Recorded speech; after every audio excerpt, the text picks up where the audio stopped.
For hot summers and cold winters, I recommend 5W1440 synthetic engine oil, synthetic. And this is actually glitter from my motor on my power generator from only 5 hours of idle running. However, it was a warm summer day. It was maybe around 85-90 degrees Fahrenheit, and I had a mineral oil, non-synthetic 5W30. And what happened is this power generator, they do not have a good engine cooling system. Obviously, yes, there is a fan which spins with the motor, but it's just not strong enough to drive an airflow to really cool down the piston on the engine. So because of this, it takes a much more resistant oil to run these units, especially in hot summer days, temperatures above maybe say 80 Fahrenheit or so, 55, 75, 80 Fahrenheit.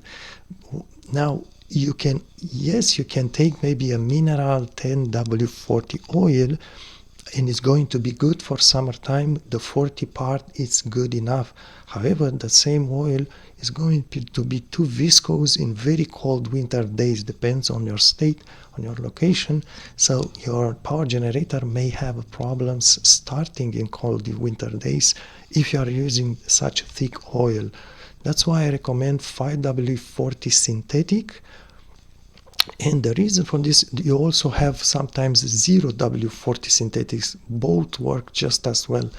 The reason why I say synthetic is because in winter time, the synthetic, even if it's 40 grade, so it's W40, it still remains very fluid, and it's going to allow your power generator to start easily without problems, even really down to very, very cold temperatures. Now, if you live in Alaska, maybe just change the oil for winter time to something like 5W30 or 0W30 synthetic.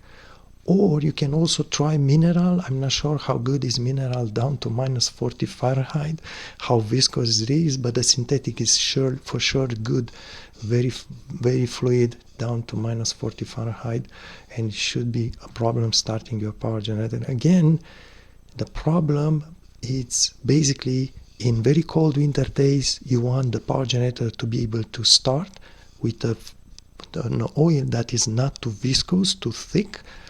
And in very warm summer day, you just don't want to have this kind of glitter, this kind of engine wear, because the engine cannot cool like in a car engine, and that causes very high temperatures on the cylinder wall, and a mineral oil, it's just going to break down.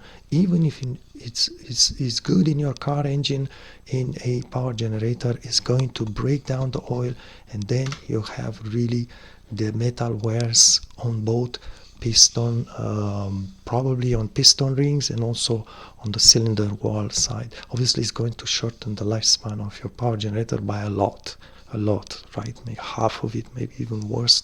So you definitely need to pay attention, and that's why if you want to go mineral in hot summer times, then by all means use 10W40. But it may be difficult in winter time with it, cold winter time. And if you want to stay synthetic, I don't really trust 5W30 synthetic for very hot winter days in a power generator. I just don't trust it, because it could be very hot winter days.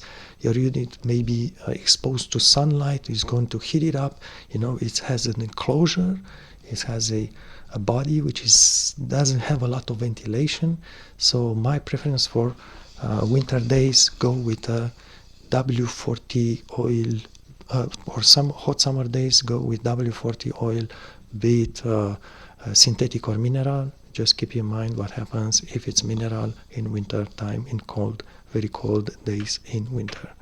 And by the way, it's a good idea to just maybe use whatever oil you want in a hot summer day, the hottest, and just let the power generator run for 1 hour. and then drain the oil and just inspect the oil, see how it looks. If it looks like this, that's not good news. Yeah, that was a lot of glitter. Imagine the metal wear on the cylinder was from this is not going to be defective, but good thing I didn't let it run longer than 5 hours on this unit, and again it was basically idle all that time. Imagine that.